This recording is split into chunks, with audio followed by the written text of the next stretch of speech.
Mayor, whenever you're ready.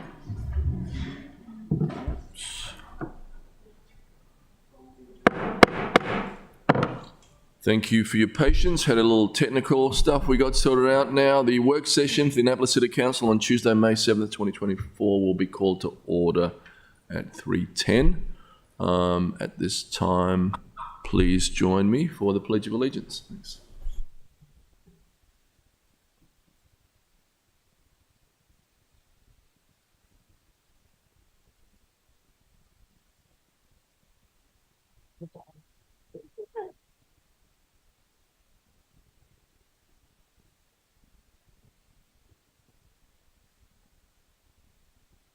Mr. City Attorney. Yes, sir. The first item on the agenda is presentations, ID 8324, report on No Harm, NAM, and the Ombudsman Equity Program. Presenters, Mayor's Office staff. Welcome. Good afternoon, everybody. Thank you for being here this afternoon to give us, for us to give you this sort of deep dive into the programs that we're trying to deliver to support the community, in particular the African American community in Annapolis. And when I was last here for my budget presentation, I had it said that we would come back before the council at a work session to go into those things in more detail. So that's why we're here today. And with me are members of our team. I'll let them introduce themselves and their role. Greetings. My name is Adetola Ajayi. My position is the African American Community Service Specialist. Good afternoon, Mayor, Council. My name is Corinne Eve Mako. I'm the Neighborhood Engagement Specialist for No Harm VIP. How you doing? My name is Lavella Offer, and I am the Outreach Navigator for No Harm VIP.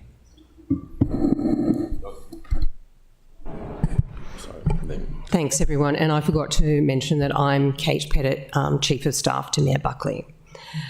So just to start today, we're going to go through a little bit of an overview of African American outreach programming and the liaison work we do out of the Mayor's office. And then we're going to take a little bit of a deeper look at two of the programs that we deliver, service programs that we deliver as part of our outreach. The NAM opioid prevention, substance abuse prevention program, and the No Harm Violence Prevention Program.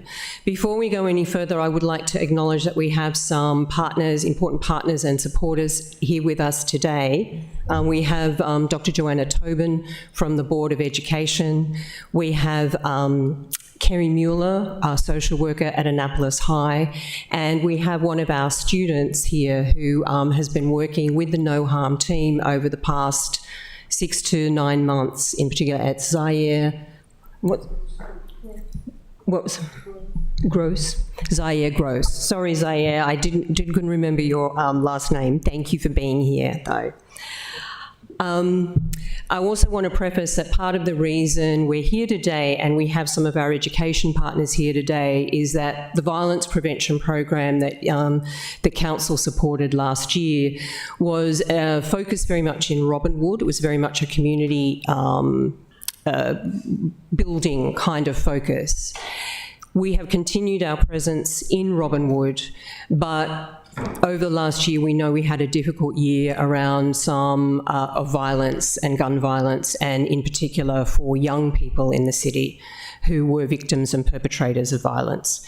So in about September last year, the Mayor convened an education roundtable with Dr. Bedell, other members of the Board of Education, staff from our high schools and community partners. And out of that roundtable was born a focus on the needs of young people and teenagers in Annapolis, and how do we support youth who are at risk and help prevent violence from spreading among our teens and young adults. So the program has really built out a strong partnership in the Annapolis High School over the past months, and we'll talk to you a little bit more about how that's working as we go forward.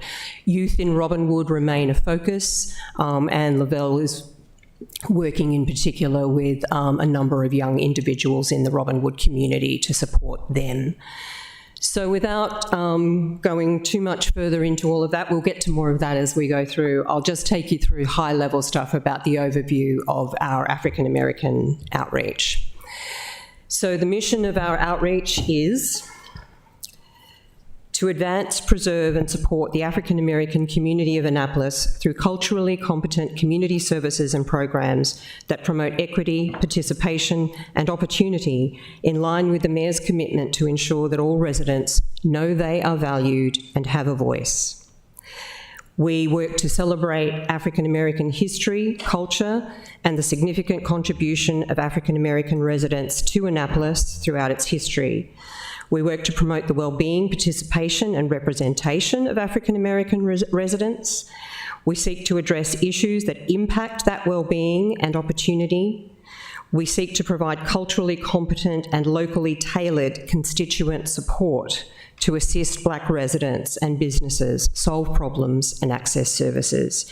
And we engage in partnerships with other community organisations and stakeholders and with city, county and state agencies and departments to advance policies and services that achieve these goals. And of course, Tola is our African American Liaison and Community Service Specialist or Coordinator, and I won't go into all of this, but just in brief to summarise, he handles constituent requests, he manages events, he delivers community services and stakeholder engagement, and he directs and supervises staff who provide the targeted community support services. He also acts as a representative to key partners and stakeholders and at community events representing the Mayor and the city. Do you want to add anything about your role and stuff at this point? No, we're all good. I'm talking for you. Some of the official representation that Tola leads for us, Anne Arundel, he liaises with the Anne Arundel County Health Department Overdose Prevention Team, as part of the Senior Policy Group, the Annapolis Overdose Intervention Team, the Anne Arundel County Health Department Gun Violence Intervention Team, Marylanders to Prevent Gun Violence Coalition, the Annapolis Youth Drug Prevention Coalition, and graduated from Leadership Anne Arundel flagship class last year, and he's also been part of the Cure Violence Steering Committee. Cure Violence is the program that we worked with the county to implement and help bring to Eastport. So the County Health Department is delivering that program directly in the Eastport community. And there's a number of program and events that Tola works on. We've got the African Diaspora Festival coming up this weekend. That's just one of them. The MLK Parade, Juneteenth, support to the Family Day, the Kunta Kinte Festival, other celebrations. Ran a very well-attended Black History Month series at the Annapolis Library in February with a focus on culture and history, art, the future for young Black Annapolitans, and a legacy celebration for our Black businesses in the community. And he also runs a business focused networking and events program to support Black businesses and Black entrepreneurship in the city called Startup Annapolis. And of course, our two harm reduction programs, NAM and No Harm. And then taking a look at NAM, the Naptown Anti-Dope Movement. This is the Substance Use Disorder Prevention Program, which was established in 2019 in response to high rates of overdose and deaths in the African American community. This program is a grant-funded program, and the grant is managed out of the Office of Emergency Management. So we are allocated a certain amount per year to deliver prevention services and awareness-raising services. In 24, we had a budget of $45,500. That budget primarily goes to employ our part-time community services. What is Tiona's official title? Outreach coordinator. Outreach coordinator for the NAM program, thank you. And but we use the rest of the money to fund workshops, listening sessions, health fairs, and other direct outreach. So that would include case referrals for employment or health matters. We deliver a range of other resources to families in need or connect them to resources in the county. And we distribute Narcan and fentanyl test strips. And that picture up there is a picture of Tiona, our outreach worker, receiving a citation from the mayor last year because Tiona has done a lot of training now in overdose intervention, and she was noticed a resident one day as she was out in the city who appeared to be suffering from an overdose and actively intervened to save that resident's life. So she was given a citation for that work last year. NAM performance in 24. So our performance measures are, there are 3 key performance measures for the program. One is that we meet 100% of our benchmarks. Benchmarks are all our deliverables, our workshops, our listening sessions, and all our programmed activities.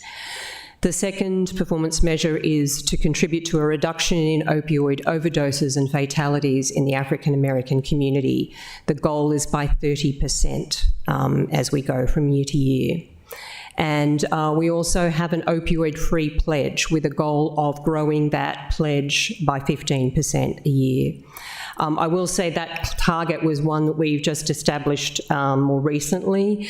It was clear that we haven't been growing out that pledge, and we think that's an important target for us to try and meet. So we met 2 of those benchmarks in 24. We delivered 100% of those programs and services.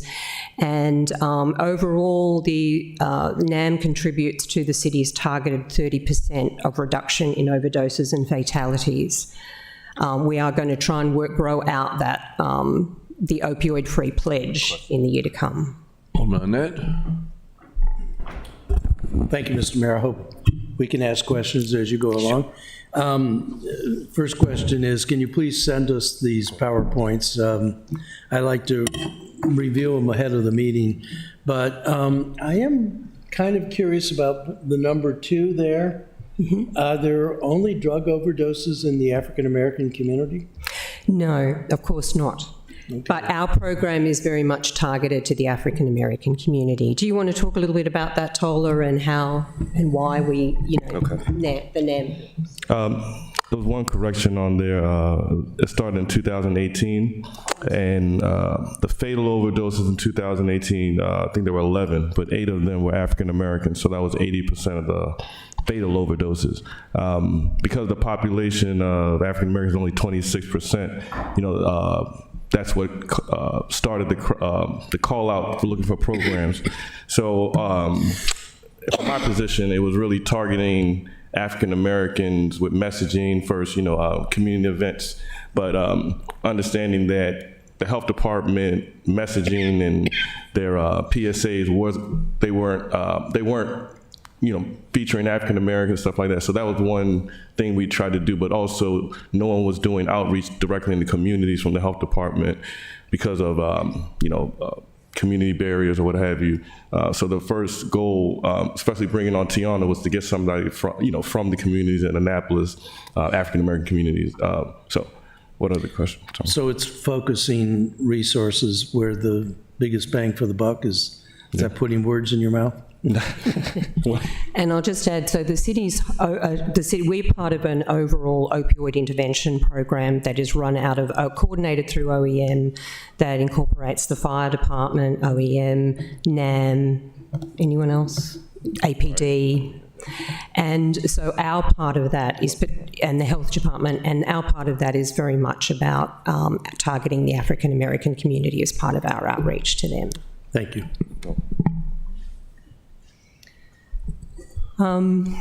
The next slide just goes a little bit further into what the benchmarks are. So we hold substance abuse prevention workshops. We hold community engagement listening sessions. We hold community health and wellness fairs. There's one coming on Friday at People's Park that we'd love to have all of you there if you're available. So these are all kind of the benchmarks. There's also benchmarks around the number of messaging and how that's delivered across across what platforms, and so on. And then OEM is where the data is gathered and reports on the trends, and that's related to that second performance measure about the reduction in fatal reduction in overdoses and in fatal overdoses.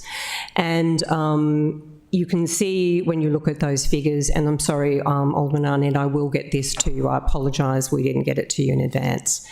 But we did have a spike in 23. The numbers did go up, but going back to our baseline starting point of 2018, overall, the opioid program is meeting that target of 30% reduction, and particularly in fatal overdoses, we've achieved a halving of those numbers in the last 5 years, and this is in the African American community specifically.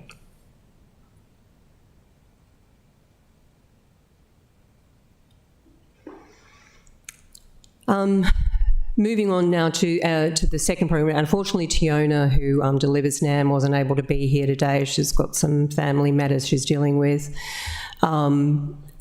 So I'm happy to take any further questions about that program, but we're just moving on now to No Harm, the violence intervention program. No Harm set 2 performance measures last year. That was to meet 100% of our benchmarks, all our workshops, events, listening sessions, and to achieve an 80% positive feedback from our community engagement surveys. We've achieved both of those this year. We are, as I said in my budget presentation, one of the things, sorry, I'll just backtrack. One of the things we've been doing in the past year that we committed to last year was building out partnerships and working strategically. So the team has been building out partnership and beginning to develop relationships with the Governor's Office of, what's currently called the Governor's Office of Crime Control Prevention. It will soon become the Governor's Office of Violence Prevention. And do you want to talk a little bit about that and about the national picture on violence prevention? Yeah, sorry. It's going to be the Office of Gun Violence Prevention. And, when we started No Harm, we looked at models from Baltimore City and Washington, D.C., and they, their offices of neighborhood safety engagement. So in Baltimore, it's called MONSE. So that office directly monitors all violence prevention activities in the city of Baltimore. They handle partnerships with the police, and then they handle community partnerships. They manage a large, they are partner in a large fund, which is 5% of the police budget, but we don't have that here. So our goal has been always to raise the awareness about gun violence prevention, and also to try to develop an infrastructure within the city government to support that type of programming. And so what we've seen, actually, it was during the COVID-19 pandemic that President Biden put out the ARPA funds, and one of the excusable uses of the fund was for community violence intervention, which includes gun violence intervention. So that showed me and our team that there's an executive level need to monitor gun violence programming, or to invest in it. So the governor, most recently in this session, has created this Office of Gun Violence Prevention, so that there's directly an office in his administration that's dealing with gun violence across the state. Alderman Arnett. Thank you, Mr. Mayor. I'm curious about the second measure, 80% positive. Does that mean there's 20% negative? Or I'm just trying to figure out what that measure really means. Yeah, that's a good question, because I think we set ourselves a goal that when we did our evaluation surveys at the end of workshops, that we wanted to get at least 80% positive feedback, and at least be getting the sense that this was going to make a difference to a vast majority of the people we are interacting with. Having said that, we do have overwhelming positive feedback. We'll share a little bit of that with you. And I will also say that we have I think we do need to be a little bit more consistent about how we gather our evaluation data. We've been gathering evaluation forms at the end of workshops.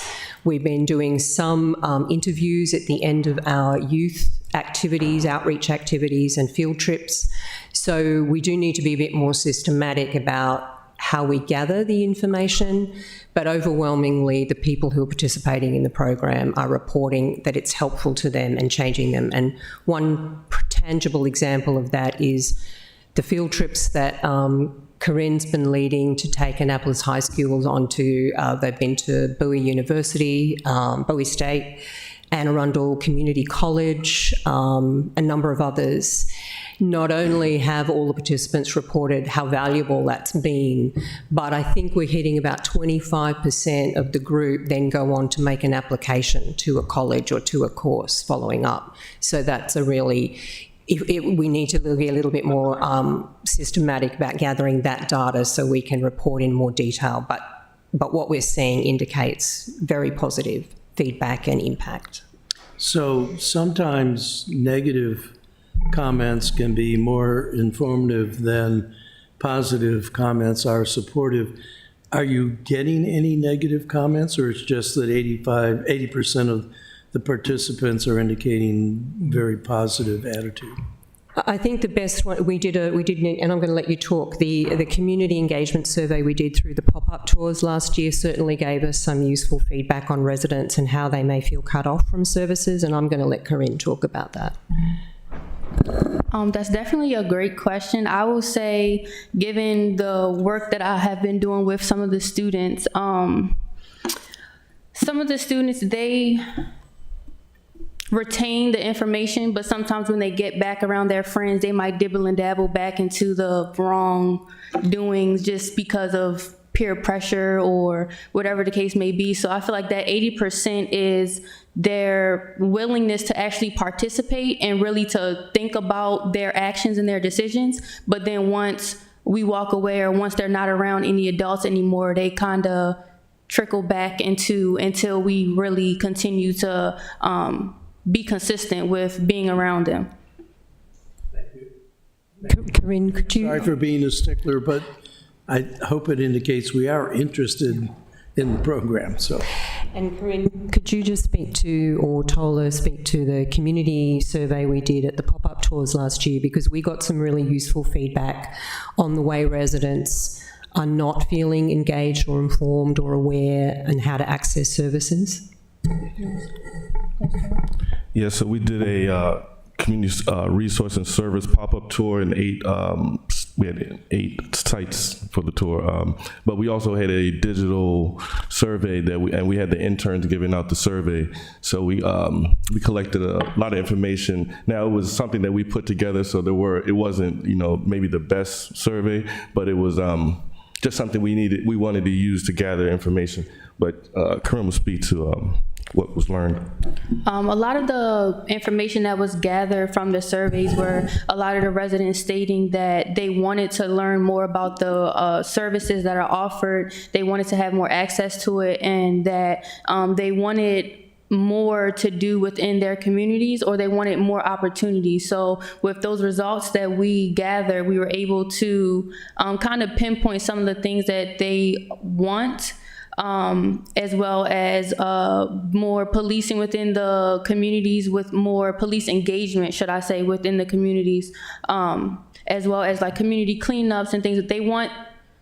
A more sense of pride for their community. They want to be more unified within the community, rather with the community management or with everything within the community, honestly. So with those surveys, with those results, we were able to pinpoint exactly what it is that they want to do and try to elaborate on that and try to bring it to them. Yeah, just to add on, is like you said, we would use the information to tailor our programming that was going to come into the new year. So that was a summer survey, and even our interns, we would survey them about what would young high schoolers want, what type of programming, what do they want. So it was it's an ongoing process. Thank you. Alderman Pendle Charles. Thank you, Mr. Mayor. Just to piggyback on what Mr. Ajayi and Ms. Mako have said, so far. Last summer, when I counted up, there were 13 community outreach pop-up camps, and we did a few more after the summer had ended, and then I had the 2 public safety public hearings, and what I did was piggyback on what they did. I think I missed only 2 of their events. I was on vacation, and so what you can get, I think I pretty much got at least 80% of what they gathered. It's all, every last comment in the survey is in that resolution. That was the public safety resolution, the 40-pager. It's all in there.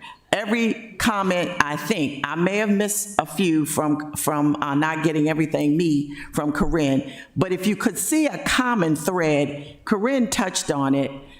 The residents and the young people kind of want to feel a little more engaged. They want to feel a little more connected to the public safety teams and that sort of thing. But it also gave a great insight as to what they really wanted. And I'll call out Dr. Tobin. She has been there as well. She was at Harbor House Eastport Terrace before, and engaged, and her husband and daughter were there and played basketball, and also she's had a great upfront and close and personal insight as to what is going on. But the common thread, if you read through that document, will give you a great insight as to what the residents are really looking for. And it's not rocket science. It's just a little more engagement and connection to the community. And so I just thought I'd lend what I saw and what I heard and what I gathered. And then to piggyback off what Alderwoman Pendell Charles mentioned, we also had the privilege of doing a emergency pop-up tour in a community that recently had shootings in their community. So that's something else that we are looking forward to being able to implement, is when there are incidents that happen within the communities, we're able to bring local community organizations together to host a community pop-up event within that community to show the community that we're there and that we're able to offer these resources right at your front door. One other thing I want to mention is that based on everything that we did, and we're in the process of taking every one of those requests and putting it in the bucket that it goes to, whether it's police or fire or that sort of thing, so we're going to hone that down.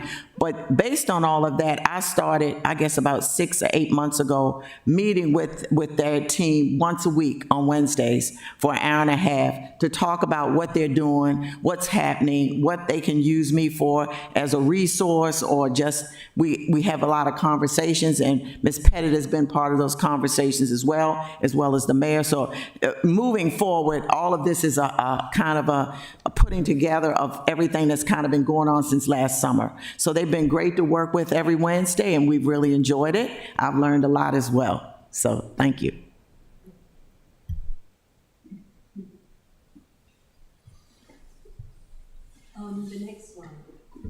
The next slide just is gathering some of the testimonials we've been receiving, and I want to acknowledge that, yes, we have Kerry Mueller with us this afternoon. I won't read her quote, but Corinne, through her work in the outreach to the high school, has become involved in particular number of programs that are working to promote awareness and opportunity and motivate some of the kids who need that support.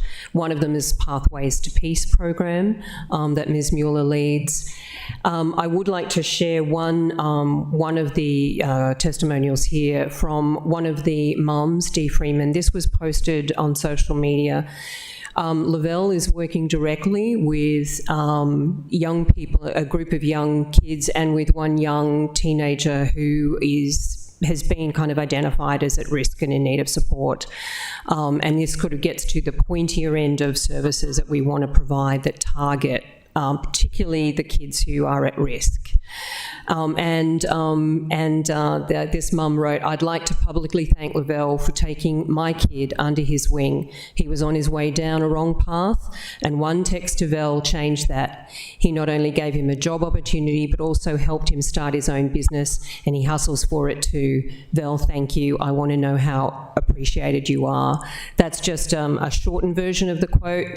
It goes into a lot more about how her son's motivation has really changed through the mentoring and guidance that Lavelle and the No Harm team have been able to provide. Mr. Mayor, can I add one thing? I just want to say one thing about Lavelle.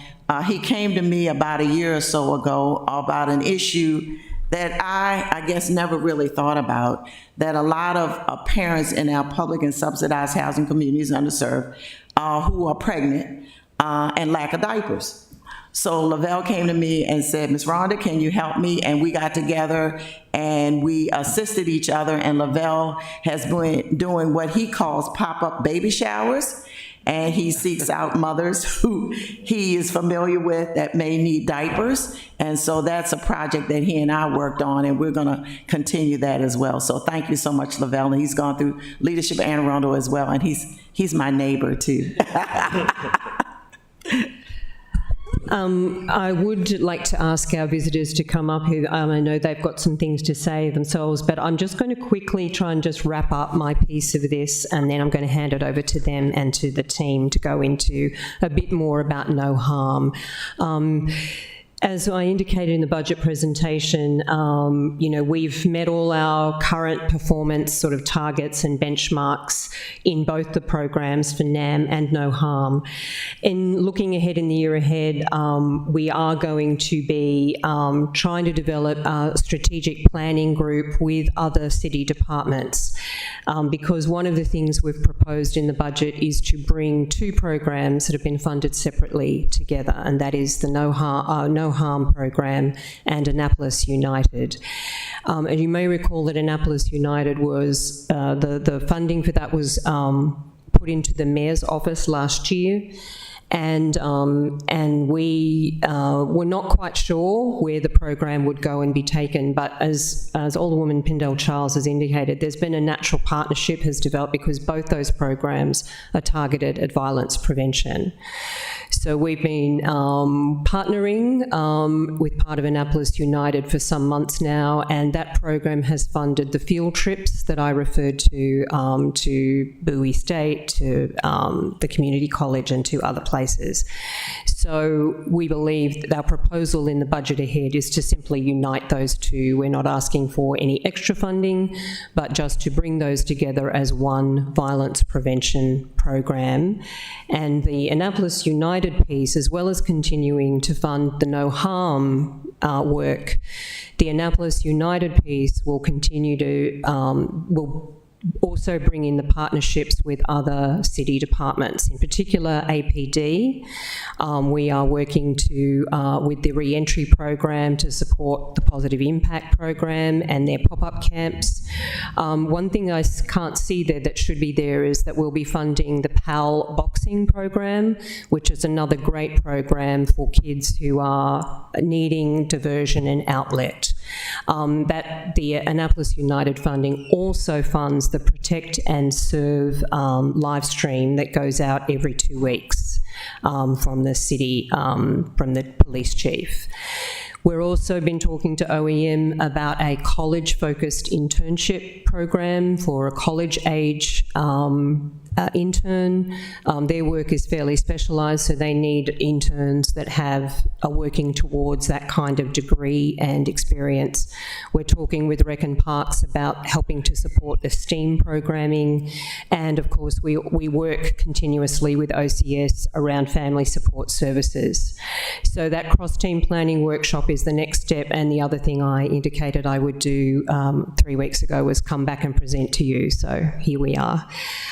Did you want to talk about any of the other stuff? And I see we have another question.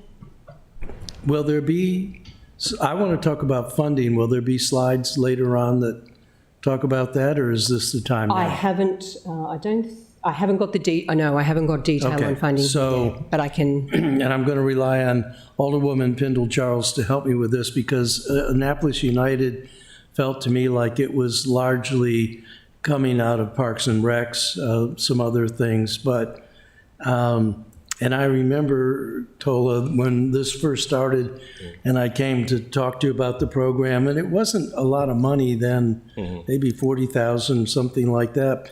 And at that point, it was really largely letting the community know that we knew they were out there. We recognized their existence. It was hats and T-shirts. Clearly, we've advanced well beyond that. Right. So, but this feels to me like a little catch from here and there, some from Peter, some from Paul. I think it would be good to have an overall picture of the amount of funds that are available and this is a softball for you, the amount of funds that are needed. They might not match, I don't know, but. Well, I'll say, when it first started, it was about 140,000, and we spent probably 90% of that on salary for staff. So we had about 8. At one time, we had about 7 or 8 people because we weren't paying them a lot of money, but it was during COVID and they were only working 20 hours a week. So we were able to, have a staff. And like you said, we were able to go out in the community and people saw us and we did workshops. Just clarify, that's the pilot in 2020. Yes, that's the pilot in 2021. And yeah, with the CARES Act funding. After that, we were asked to look for funding, and then that led us to reaching out to the health department. They funded the assessment in 2022. And from the assessment, they gathered their own ideas, and we had our own ideas. So they funded their own infrastructure, and they chose to go to work in Eastport.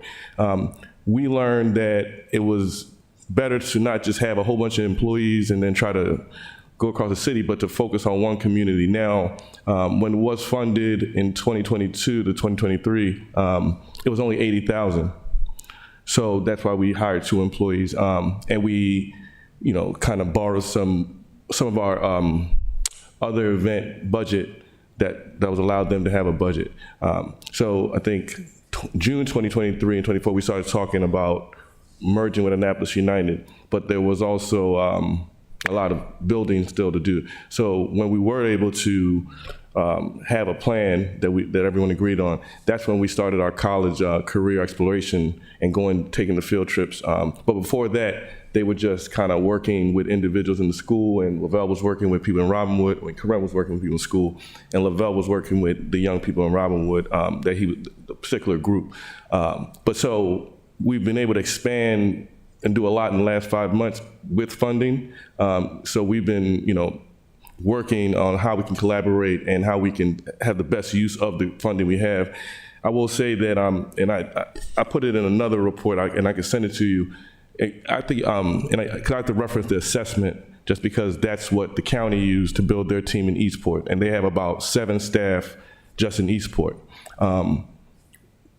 If we did that for every neighborhood, it would cost about $2.5 million. And that's, it could happen, but, that's not, we don't have it in the city budget. I will just backtrack and say, so No Harm was funded for the last 2 years at $80,000 each year, which has employed our 2 staff, and it has supported a little bit of our community program.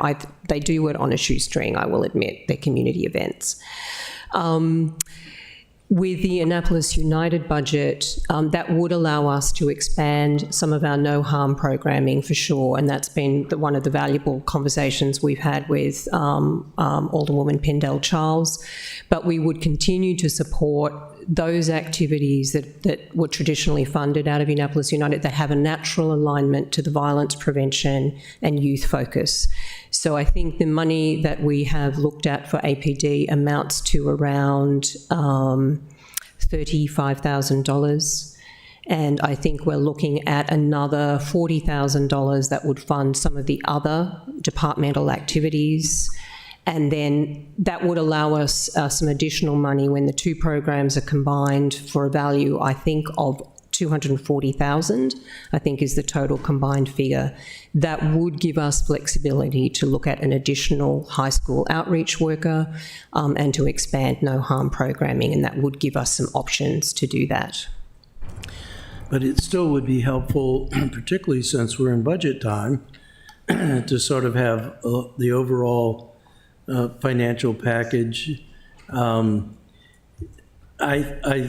can have the best police force in the world, and we probably do have one of the better ones, but it's these kinds of social programs and grassroots things that I think are going to help solve the gunfire, help solve the problems of people going down the wrong path. I was really struck by that one testimonial. That's what we want to do, is catch people early on and get them on a positive track for their sake, first of all, but that helps us as well. So if it isn't readily available, we get the budget on Monday from the Finance Committee, is that?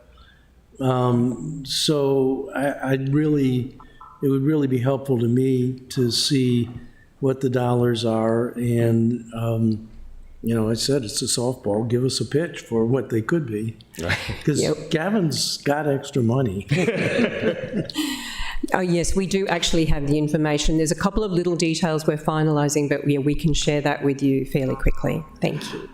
Alderman Pendle-Charles. Thank you, Mr. Mayor. One thing we should not lose sight of are the plethora of community outreach events that the police department are doing, which is connected to all of this, whether it's reentry, whether it's them being at every last one of those 13 events from last summer. That is all combined in this, or the Patriot Point trip that OEM takes out, and the fire department has been at every one of these events as well. So that's all kind of baked into this one cake. The other thing I want to kind of remind everybody about the history of Annapolis United real brief.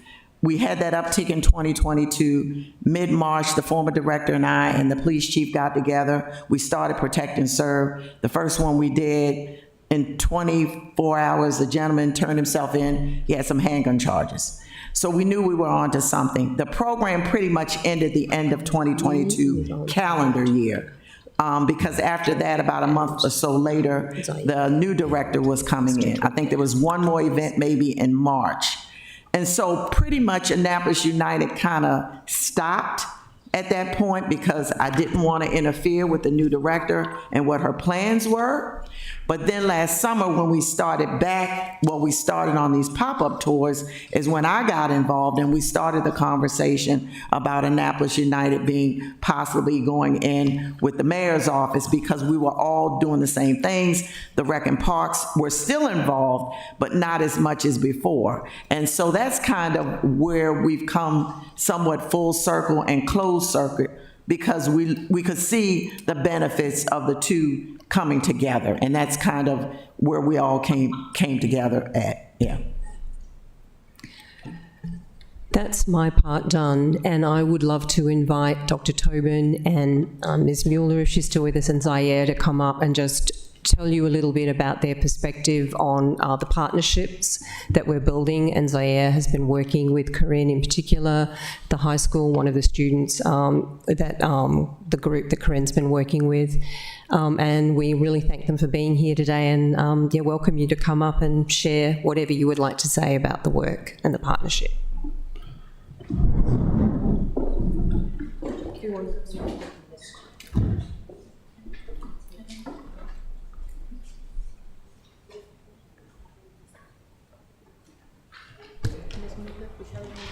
Sure. Thanks. You got one?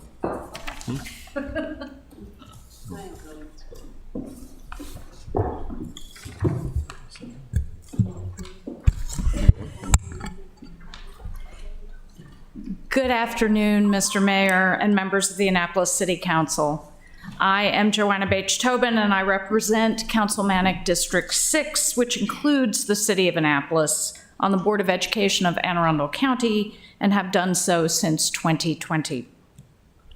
Thank you for affording me the opportunity to speak. I come before you today to express my thanks for the programs the city has initiated to offer programming to students who attend school in the Annapolis cluster inside, but also very much outside of school. Specifically, these initiatives, as you've heard, have been under the auspices of Annapolis United and No Harm. Such programming has included resource events, teen nights, community interventions, and others, and it has provided vitally needed opportunities for our students after school and on the weekends. Unfortunately, the tragic shooting last Friday afternoon of 3 students as they exited their school bus in the Bywater neighborhood is yet another reminder, one of all too many, of the trauma and fear that so many of our students face every day in their own neighborhoods. It is in their own neighborhoods that children should feel particularly safe and free to play with other children and work off the energy and steam of the school day. We know, however, that, understandably, many parents are so frightened by what is happening that they are afraid to let their children out of the house after school. We also know that such isolation, coupled with fear and trauma, does not support the social and emotional growth that students need to have to grow and thrive in school and achieve academic success.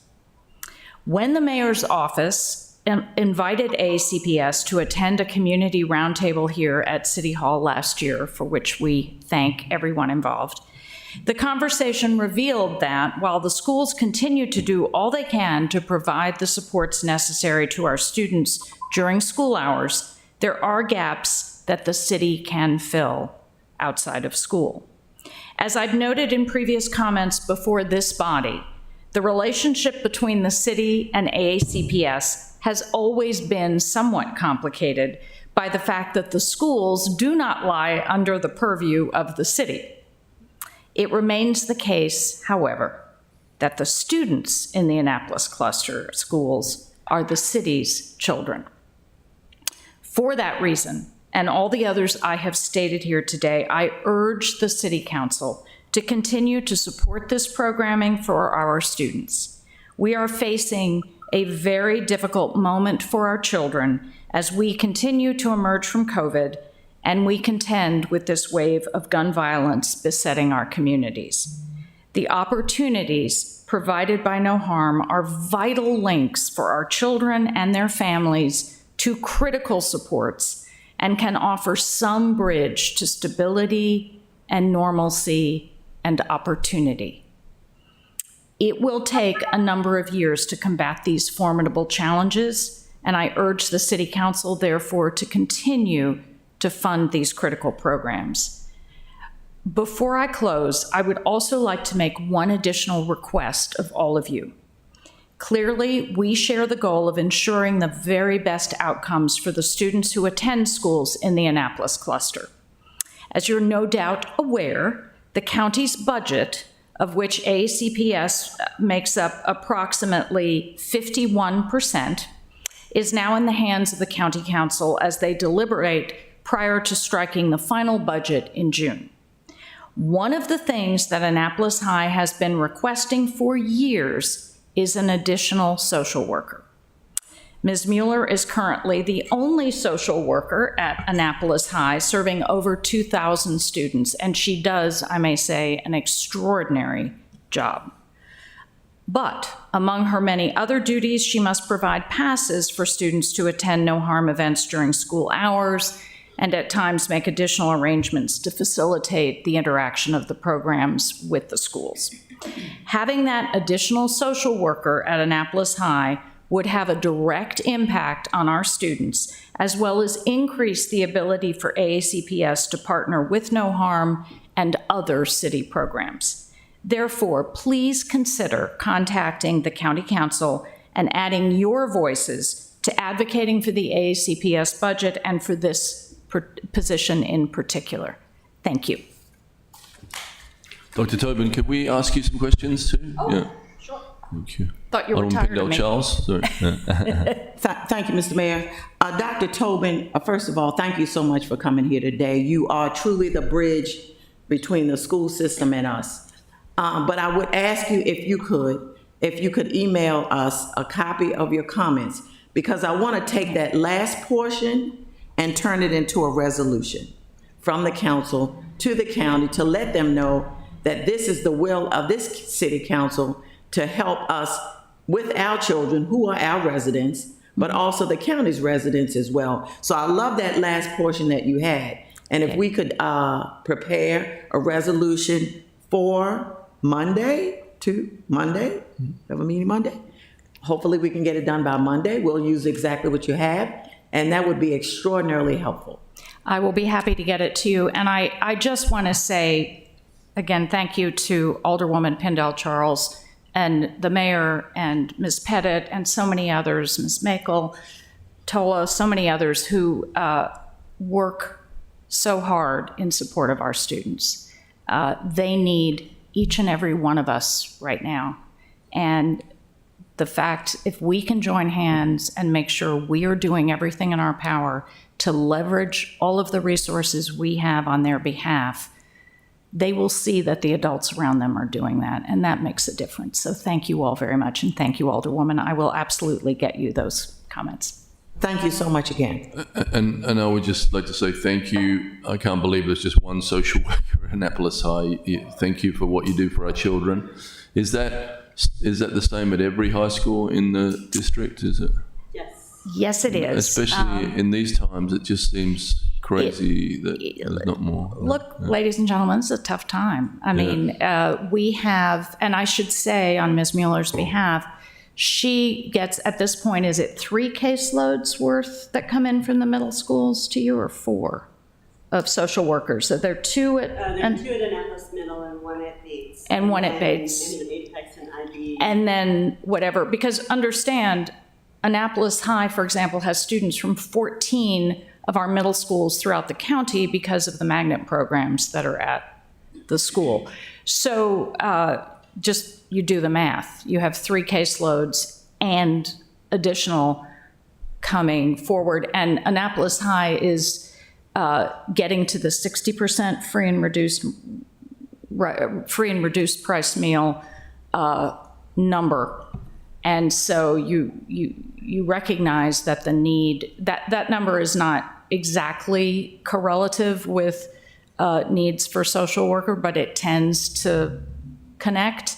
So there's a particularly high need here. Now, I will say that our superintendent, who I think is doing an extraordinary job, is doing the work of equity tiering for all our buildings. So we do begin to have a real understanding of the equitable needs of the buildings as opposed to simply distributing equally these numbers. But I would say a minimum for any high school would be 1 social worker. But given the needs of Annapolis High and some of our other high schools in the county, it's far below what we need. So. Alderman Pindell-Charles. Thank you, Mr. Mayor. Dr. Tobin, when that email is sent, add whatever else you think would be appropriate that we could put in a resolution, please. Happy to do so. Have to be confined to what you gave today. I will get it done quickly because I'm leaving town on Friday morning for my daughter's college graduation. Wonderful. So. Congratulations. All right. An Annapolis High graduate. So. Thank you so much. Any other? Any other questions? Alderman Finlayson, did you have comments? Okay.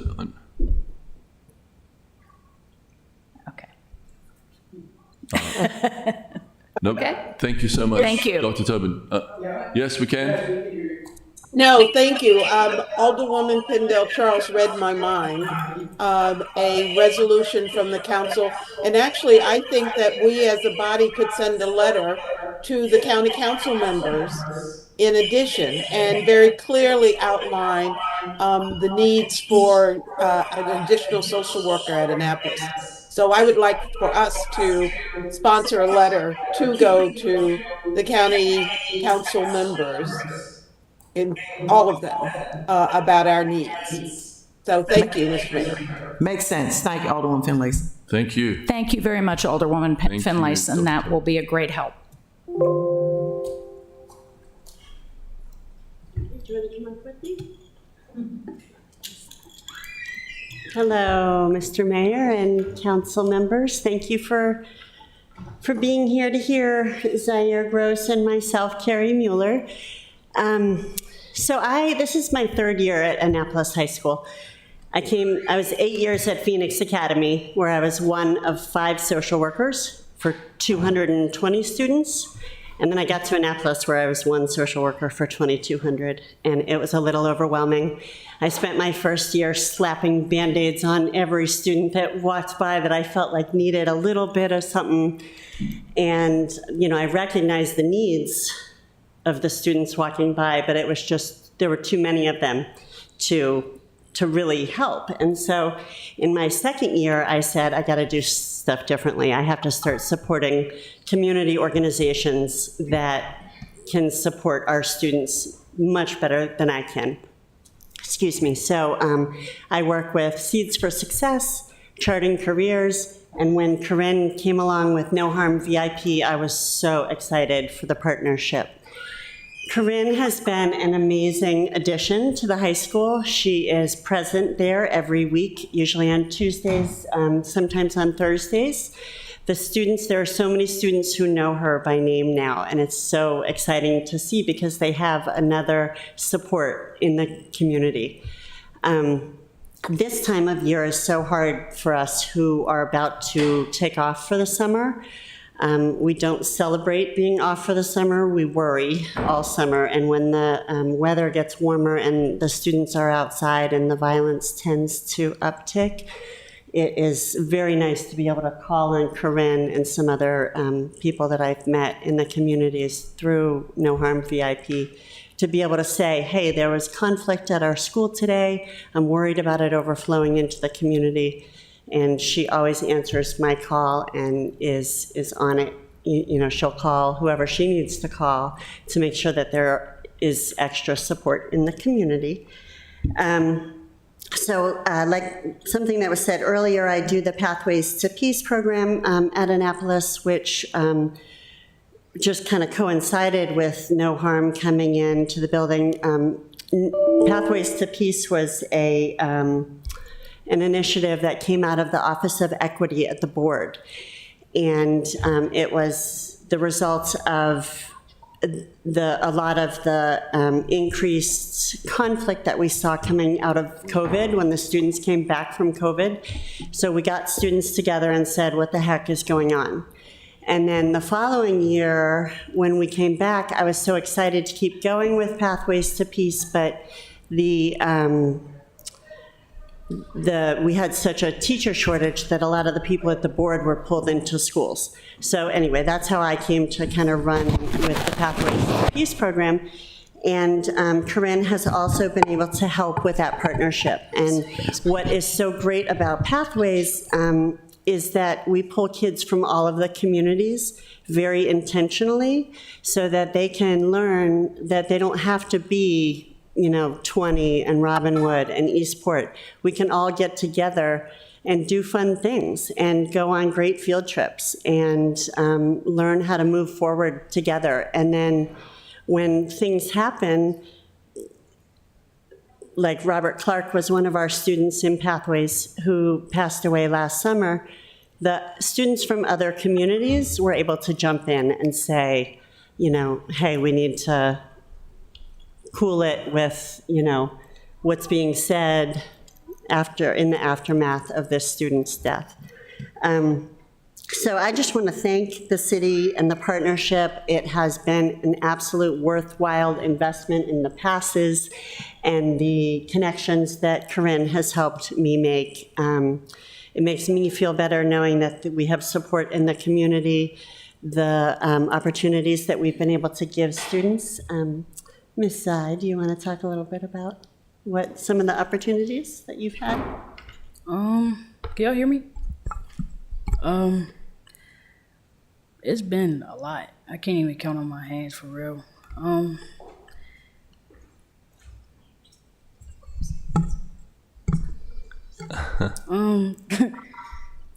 Field trips, just meeting in a room. Oh yeah, my clothing brand. I have it on right now. Just really like everything. Like they've been bringing the communities together to stop like gun violence and just to have like peace in the communities as a whole. Yep, we're trying. And even like, here's an example on the Pathways to Peace had their entrepreneurship expo scheduled for this past Saturday, and Zai was going to sell some of her clothes there. We worked with Commacell Spitfire to develop logos for the students. You developed your own, actually. But it got canceled. It postponed until June 8th, but then Tola was able to tell me about the thing happening this Saturday. So we're going to have a table at that event, which is so exciting that we can be there. And normally students don't just say, you know, we can say all day long, like, there's going to be a city event and stuff, but unless they have a connection to those city events, whether they know that Ms. Corinne's going to be there or Tola's going to be there, they don't tend to want to leave their communities or even their houses. I mean, even some students in Robinwood don't want to go to the rec because they're scared to go from their house to the rec. So knowing that Corinne's there, knowing that they're going to be safe, that things are being offered to them has made such a difference. So Zai will be selling her stuff on Saturday on Calvert Street. Thank you, Alderman Pindell-Charles. Thank you, Mr. Mayor, and I want to congratulate Ms. Gross. I met her back in February at Mr. Ajayi's Black History Series, and she was a very integral panelist on some topics that we were talking about, and it was at the Bush Library. It was very well attended, and I congratulated her then and publicly thank her for her participation and everything that she's doing for us here in the community, and we really thank you so very much, and keep up the great work. I appreciate it. She's a leader. It's awesome. Thank you. Yep. Sure. Thank you, Thank you so much. Thank you. And I will just add that in the written testimonials we have in that first presentation, Zaire gave us her written testimonial that talked about how her grades have improved and her motivation has improved since she's been working with Corinne and Ms. Mueller. So that was a really great testimonial. Thank you, Zaire, and thank you for coming. If you can give her a second, she wants to read it. Okay, thank you. Okay. No harm is like a judge-free zone where I could express my feelings and not get judged for them. They made me comfortable by them listening to me and my problems and coming up with solutions to fix the problems. They have helped me gain self-confidence, not even with just school, but like outside of school in my life.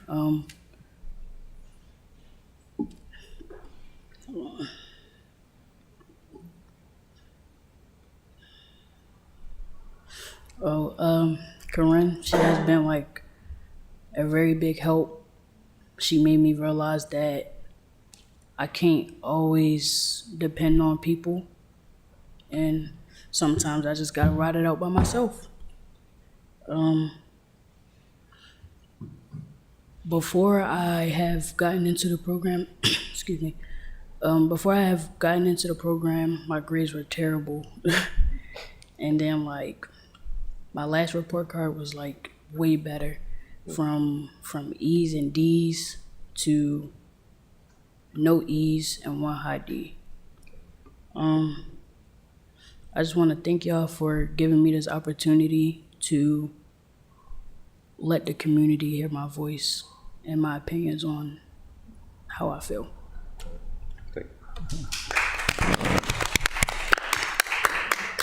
We want to thank you for having the courage to stand up there. That's pretty awesome. I don't think I could have done that at your age.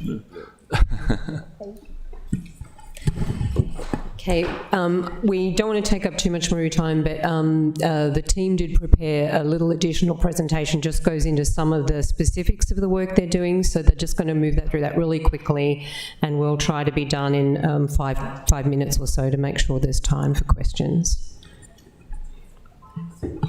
Okay, I just want to say a couple, well, thank you all for your testimonies. Just a little bit. Zaire has become like a unofficial no harm representative. She has volunteered at every event we do, or if we went to the gun violence prevention weekend, so she was helping us serve food to the people that came with us. I met Miss Mueller, unfortunately, when Terry Bosley passed away in 2017, and it's very encouraging that she's still doing work, and we've expanded our work because we didn't have a violence intervention program then. So I'd like to thank them. But we'll go to the PowerPoint now, if we can.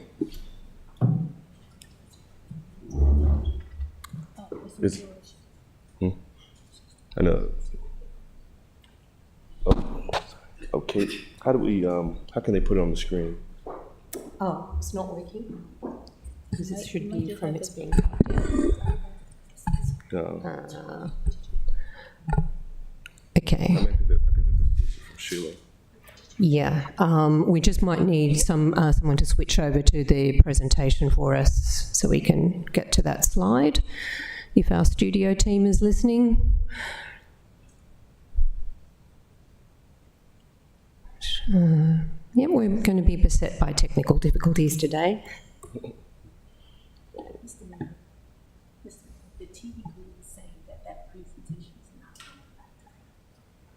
All right, well, while we're waiting and to see if we can get that, we're trying to see if we can get the connection back, but while we're waiting, maybe we could do questions. Yeah, they're saying that the presentation is not on the laptop.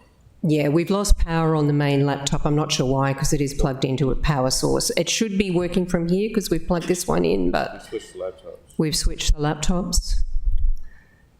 Is the HDMI cable plugged into both? No, only one. Yeah, it's plugged into this one now, which has got the... Take that cable. Maddie's on her way over. Okay. Okay, did you guys have any questions while Maddie's coming over? Anybody? We might get this one back. We might be able to get this one back, yeah.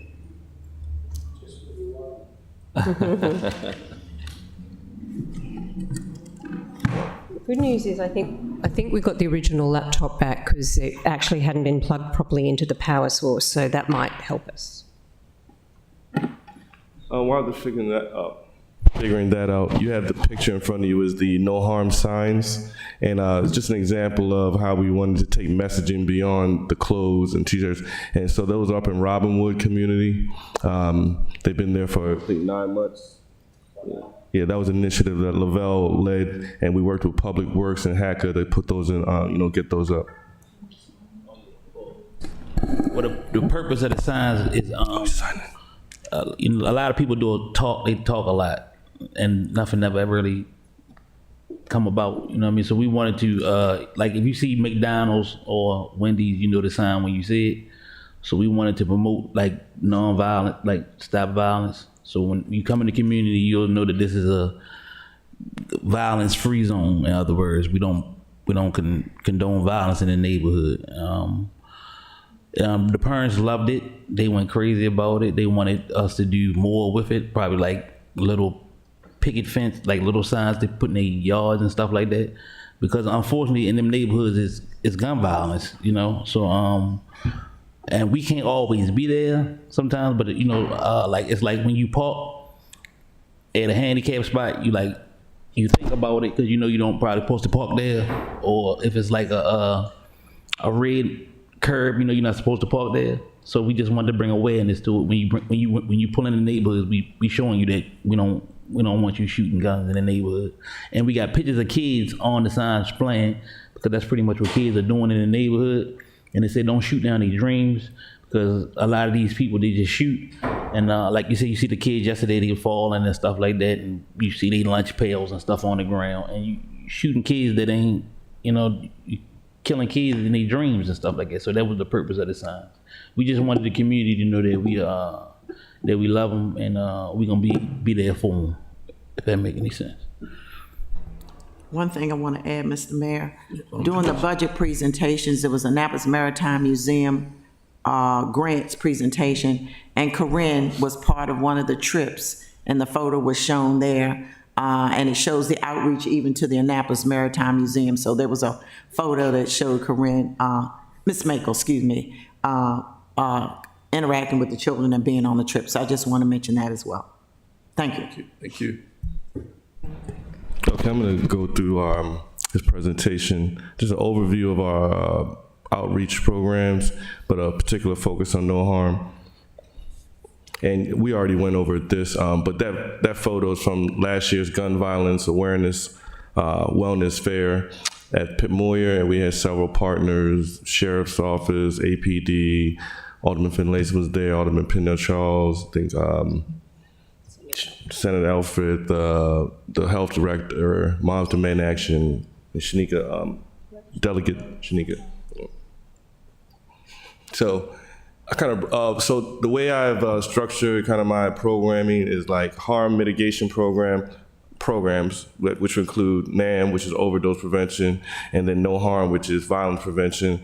Under that's actually, we put the community resource and service pop-up tour, then, African American art, business, and cultural preservation initiatives, Startup Annapolis, the Diaspora Festival, State of Black Annapolis Series, the flags on of the African diaspora on Main Street, and a City Hall lighting during Black History Month in our City Hall Black History Month. Yeah, so team, go, okay. Oh, that's me, sorry. And Governor Moore, sorry. This is, you already met Corinne and Lavelle. This is, Tiana. So just photos of the African Diaspora Festival. Those photos are from 2022. We were rained out last year, but there were over 1,000 attendees. The African Diaspora Festival will be this Saturday from 11 a.m. to 8 p.m. on Calvert Street. It's a new location, and we're shutting the street down. We'll have artists and vendors, music and food. Okay. We spoke about the community service pop-up tour. It was about 8 sites. Well, I didn't include the emergency ones we did. So I think Alderman Pendell Charles says it was about 13. But our partners with that was OCS, APD, the Health Department, the library, the Imagination Library that we gave out free books, AFD, OEM, and some other partners. We had about 25 partners throughout the pop-up tour join us. And sorry, next slide. State of Black Annapolis partner panel discussion with Michael Bush Library, and we also partner with WellPoint and the Chesapeake Crossroads Heritage Area. Okay. So this picture is just a picture from our interns going on a walking tour with Janice Hayes Williams, but our summer interns, we called it community service interns. We had 7. 4 were from the city of Annapolis, 3 were from Anne Arundel Workforce Development. Our harm mitigation values: just empathize, engage, empower, and enrich. And we'll provide these slides to you. Okay. And so the empathize part is our staff is, we have staff that are credible messengers. They have a deep understanding of the needs in targeted neighborhoods due to past life experiences.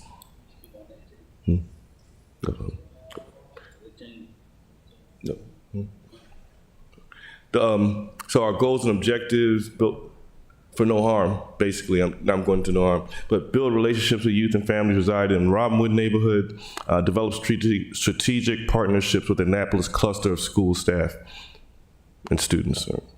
Engage and educate residents about ways to prevent gun violence in their homes, neighborhoods, and schools, and build trusted network of residents, community stakeholders, clergy, Hackett staff, APD, city staff, and others that will provide resources and support to individuals and families residing in the city of Annapolis.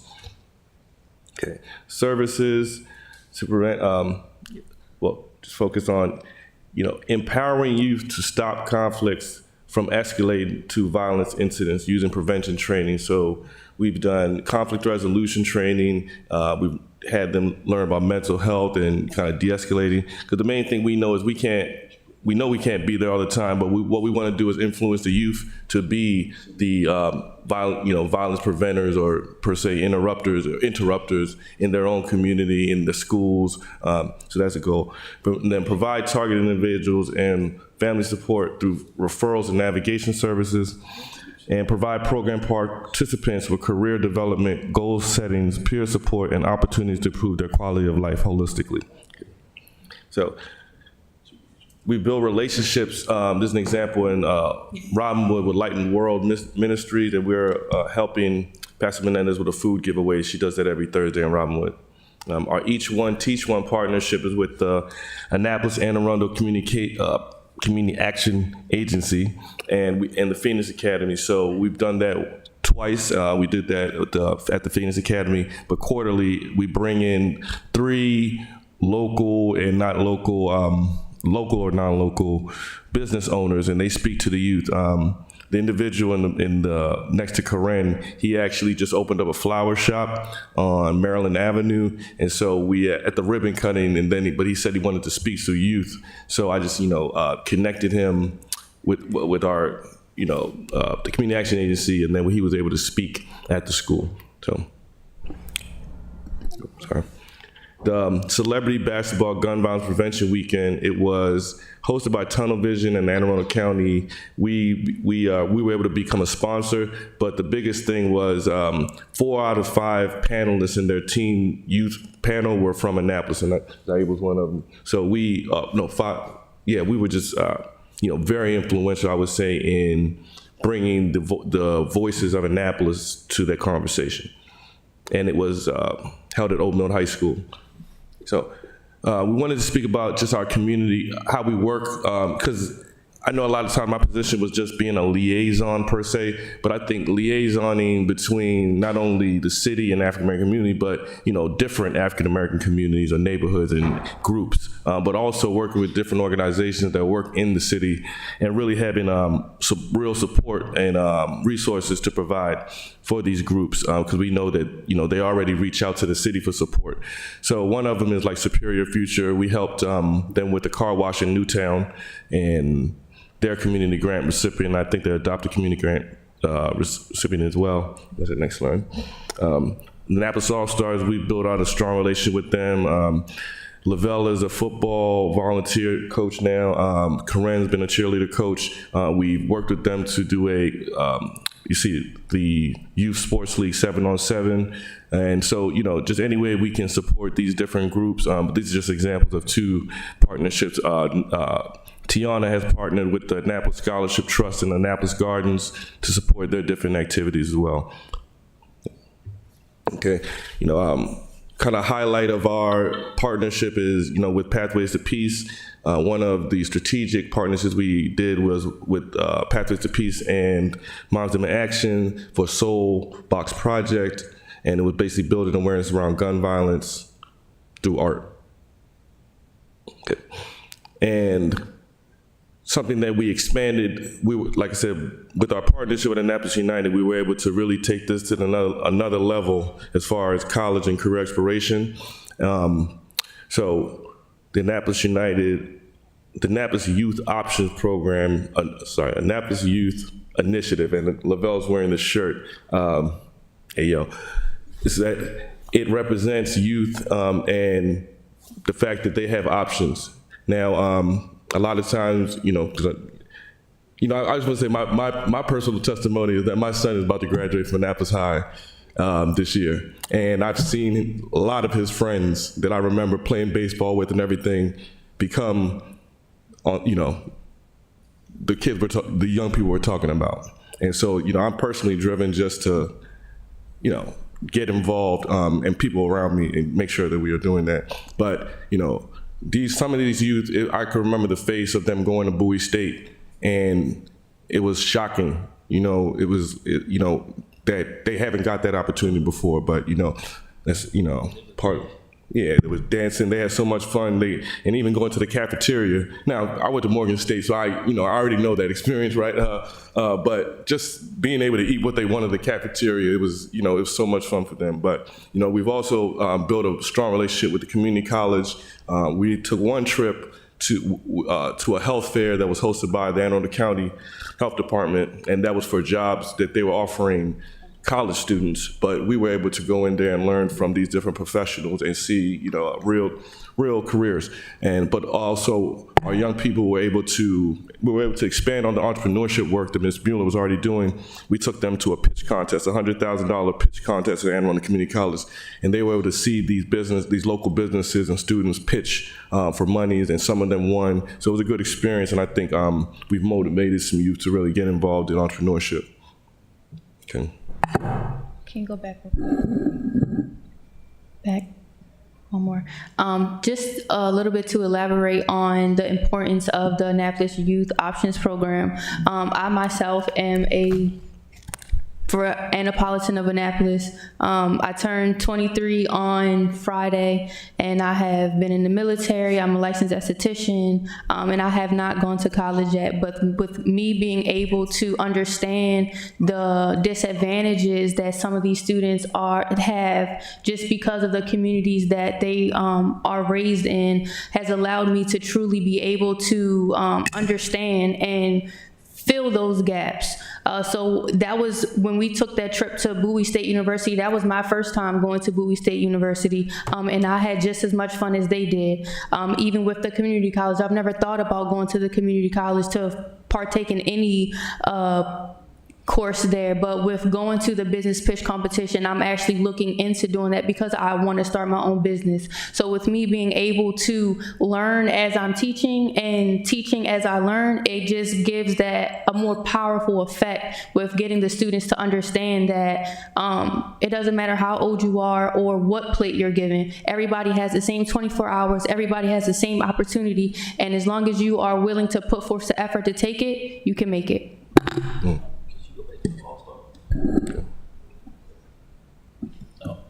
Okay, like with the All-Stars, I started going to the field to see the kids, and I just fell in love with it when I got down there. So like we would go to the games, we would be on the sidelines. The kids might have to go to the bathroom. You get to take them to the bathroom and stuff like that. So you end up building relationships with the little kids. But these little kids are the kids that's grown up in the impoverished neighborhoods in Annapolis. A lot of them are. So we try to bridge the gap with that, like being there with them, they get to know us. So they probably never even got to really see somebody from like the city, like to sit down on the field with them and be at all their games, because it's the Annapolis All-Stars, so they represent our city. So we travel with them wherever they go at. And like I said, we get to wave the flag with them. I just wanted to say that they really enjoy it, but they even start asking about the programs and stuff like that. So you can see them say, no harm, or something like that. So I just think that we need to try to focus on like meeting the kids where they at in the youth activities and stuff that they do. So that was just all I'm gonna say. Sorry. Okay. And I just also wanted to say that I did start off as an intern for OCS about a year and a half ago, and then I had the privilege of coming on as a part-time employee for the No Harm program, and it has been a tremendous experience for me, growing, learning, and just being able to have an opinion and my voice heard in this matter that actually does matter to the future of Annapolis. So I thank the council members for giving me the opportunity, and I can't wait to continue. I would like to piggyback off what she just said, because I never, I've been in the streets like all my life. I grew up in, well, my family from Peru, but we lived in Bywaters in different communities. And this has gave me the opportunity to give back to my community. I see people that I grew up with ask me like, how can I can I work with you? But I don't got the control over that. But so if this program could grow out, I'm pretty sure it can help not only the kids in the community, but the men in the community that have been have felonies and stuff like that. That's hard for them to get jobs.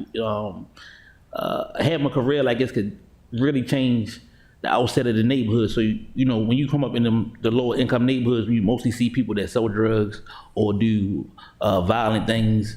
When you have people in the neighborhood that the people know, living life and working with the community, it make them want to do different things. It give them the opportunity to see that you can do other things other than stand on the corner and sell drugs or get chased from the police when you could be working with the police and stuff like that, and helping your community. So I just want to Thank you, Mo. And now I was just gonna say that we have a logic model that we're developing. Starting with the individuals and building relationships, then thinking about the community, then societally. And both of these people are representatives of that. Corinne started as an intern with OCS. Then I was asked her if she could join No Harm. Like she said, now she's working with interns and guiding them. Lavelle, I think you're doing DoorDash, and I seen him on the street, and I said, hey, look, this is during the pandemic. I said, hey, look, we need some people to go out in the community and do this violence intervention work. And he's like, well, after a while he came back to me, but you know what I'm saying? And he was able to get, start working for the city. And, I remember at the gun violence event, we were at Old Mill. He said, man, this is the school I got kicked out of in 8th grade when he dropped out. He didn't go back. So it's just 360. All these programs are just evolving because, we have to stay evolving to deal with, things as they come. So I just want to say that part. Pindell Charles. Thank you, Mr. Mayor. And Lavelle's passionate about what he does. 2 weeks ago, we were at a funeral together, and he caught me on the side. Miss Ron, I want to do this, I want to do that.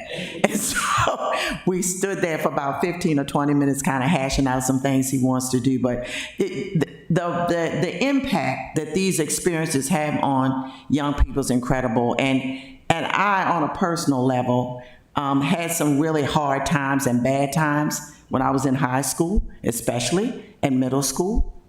And I wasn't going to college. I was determined I was not going. But I was forced to go because I didn't think I had the confidence to do the work. I went to Morgan. That was the only place I applied, and I went, and I did fine. And I had one professor one day after class, and it shows the power of experiences and where you are, and you don't even know where you're going to go. It was a business law professor, and one day after class was over, I was the last one to leave. I was carrying my books, and he came up to me. He was from Africa, Professor Bowen. He said, Ms. Pindell, what are you going to do when you finish Morgan? And I said, I have no idea. He said, 7 words, you ought to go to law school. And that's all he said, and walked away. And I thought about it, and I said, maybe I can do that. And it was the experiences, the trips that my church provided mainly, places where I would never maybe have gone, but it made a huge, huge difference in my life. And like I said, I wasn't going to college. My confidence level was zilch. And I was determined I wanted to get married, but that's a whole nother story. But it really changed my entire life, and that's why I'm so committed. Lavelle's great aunt was here in December, who turned 100, Miss Annabelle. That's his great aunt. And so we have some wonderful and stellar folks here. The Gross name is known throughout Annapolis. But we have people here who are willing to do the work. And I will say this, as a culture, we have learned to do much with little. And oftentimes we are afraid to ask for things. And so we make do. But I think it's time that we all step in and realize how important this is, and that we need to ask for what we need. I mean, I asked for $1 million, and I even frightened myself.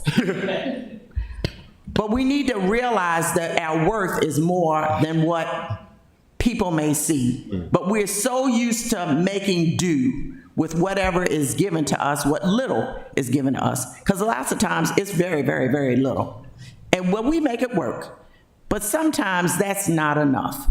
And so I'm here to say, if we care about our city, as we all do, then we need to do that tangibly.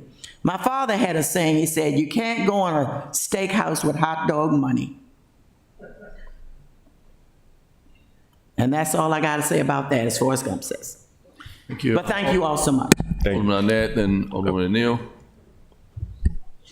Mayor.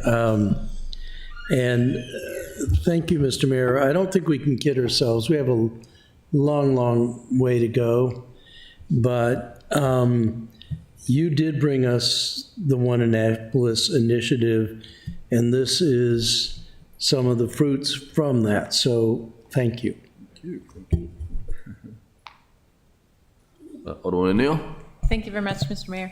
I appreciate it. I learned a lot today after lots of questions through the past year. I do have a question about the age demographics. Initially, I thought that we were doing, some neighborhood intervention and whatnot that seemed to be more adult-based, but what we've heard today is all youth-based. I guess client-wise, I'm going to call them clients for now, for lack of a better word. Is it all youth? Is there a mix of, what I would say, adult or? I would say it's predominantly high school youth and young adults. Like I said, we, could do a lot more if we had more staff, but because of the violence and the teenage demographic last year particularly, and years before that, our target was the school age youth, particularly high school youth. Now, when we first launched the program, we studied violence intervention programs like Safe Streets in Baltimore, Peaceaholics in DC, and that was real boots on the ground. Really a lot of guys, men with criminal backgrounds that were going back in the community. And that model, is what Cure Violence and the county is doing in Eastport. But we, in the assessment, we learned about school violence prevention or school-based violence prevention. And so that model fit what we wanted to do better with the limited funding we have, and so we wouldn't be per se competing with what the county is doing as far as real street level violence intervention. But he's just saying, we do work with adults as far as referrals, but that's not the target per se. No. And to piggyback both off of what Adetola and Lavelle were saying, with the community service survey that we did, a lot of the parents were intrigued and wanting more to do for their children. So with doing that, us giving their children more opportunity would allow the parents to become more involved within, which will have a domino effect, basically. Us being able to help the children, get the parents in the community more involved would then have an overall effect on the community as a whole. So that's ideally our initial goal with seeing the uptick in youth violence, being able to give them more opportunities, which allow the parents to see what we were trying to do and allow them to step in and volunteer where they see fit. And as far as recent events, is there any thought to actually going to the middle schools, dropping it down? But we're already working in the middle schools. Corinne actually led a vision board exercise with a group of teachers at Bates. She is becoming a valuable asset for school teachers in this area to learn about how to work in the community. Again, we know we are trying to work. We're working with Alderman Sheila Finlayson and a couple people from the Bywards communities to try to plan an activity there. Yes, we are, but we're looking for more resources. And I think that's one of the things, that by combining these two programs and giving ourselves some flexibility with the resources, it would help to extend our reach to the middle schools and to the other schools like Phoenix Academy and so on. Thank you. And Alderman Finlayson. Thank you, Mr. Mayor. And thank you to Ms. Pettit, Mr. Gaye, Ms. Makel, and Mr. Offer. Thank you. Can you hear me? Yes. Yep. As a member of the Finance Committee, we have been asking for this information for a couple of years now. And so I am thrilled and extremely impressed at your presentation. It really clarifies for us exactly the targets for these programs. You know, I wish we had seen this a month ago or 2 months ago when the Finance Committee was still deliberating. We are, but we're almost done now. But we could be doing more if we had known some of this information. So I start by saying thank you for giving this to us and for growing these programs into what they are today.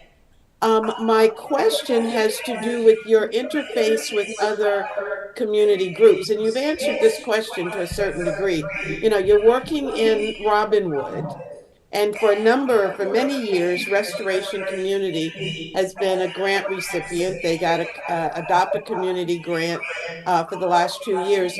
So how do you interface with that organization who has been in Robinwood for a number of years? And you did just touch on them, but is there a strong relationship with the organization that's working there? Yes, a very strong relationship, particularly with Pastor Menendez group. You know, her students that come to the after-school program, a lot of times they are part of our workshops. So they're participating in the financial literacy workshop. They participate in the conflict resolution workshop. We had a Earth Day event that we had to cancel, but we had partnered to be there that day, but we had a conflict. So I will say that one of our goals is making sure that we strengthen current agencies that are in in neighborhoods, but also that we're able to really be supportive to them and collaborate, because we do often collaborate with Pastor Menendez particularly. But I will say that also Downtown Hope is in that community, and they do a lot of work. But anybody who does work and wants to reach out to the city, most often, it comes to me, particularly for African American community, but I have to decide, will I work on it, or is it something for no harm? So often I try to make it something for no harm so that they can bring their resources to that organization as well, and they can be a, partnership. Well, thank you. And I was going to mention, you mentioned actually, your work with the Community Action Agency and the All-Stars. And one of the strengths of the Adopt a Community program is that the organizations, those 10 organizations, are working together, and they work across boundaries in the city. They target the most at-risk communities, but they're working together to share resources. So I am extremely pleased to hear, Community Action Agency is a partner. The All-Stars are a partner with you, and Downtown Hope and others. So again, I can't say thank you enough for giving us this information and for clarifying, some of our questions about what it is that your programs actually do. And we need to do more. So thank you. Thank you. We all worked on this, so I appreciate the whole team. And thank you for your words. Alderwoman Pindell Charles. Thank you, Mr. Mayor. Thank you, Alderwoman Finlayson. Really appreciate that. One thing I want to mention here, I'm going to mention Tiona Hayes in abstention. Tiona is incredible. You give Tiona a task, and that's all you need to do. She takes it with full force, does it incredibly well, will ask questions if she needs help. But I love working with Tiona, and at the moment, we're working on a prenatal to age 5 program with the county health department. So I can't say enough great things, and I don't want that to be missed here since she's not here at this table. But Tiona is incredible. That's bottom line. Thank you so much. Oh, just to add on to that, because we celebrated 5 years of funding for NAM. Tiona started with the Take Care team when I was I created the African American Take Care team with Laura, and I managed it, and I hired Tiona. But when the program was over, I asked her. She actually inquired to me about NAM, and I said, well, I think I'm getting funding to create a position, and she was like, well, I'd love to do the position. She has family members that have suffered from opioid addictions particularly, and she's hit the ground running once she was able to get in that position. So I just want to add on. Thank you. Okay. All done. What I'm going to say you know, it's incredible to watch you all work. I think you've demystified City Hall. You know, you've made it a place where people think they can come and work. That it's their city. I think that a lot of people see it as, you know, some place on the hill that's, you know, has nothing to do with them. And I think more and more people are realizing that, you know, we're all in this together, and, you know, we're not going to solve anything until we solve it for everybody, you know. May I just add one final word? One of the models we talk about in these programs all the time is credible messengers. And I think you can see, and I can see very clearly today, that we have such credible messages. It's a real privilege to be a team with these guys, and I really appreciate you all. Thank you. Thank you, Ms. Pettit, for your leadership. Thank you. All right. We're good? Thank y'all. Thank you, council. Thank you, Mayor. Thank you, guys. Thank you all. Anything else for good order, City Council? Nothing for good order. Okay, meeting adjourned.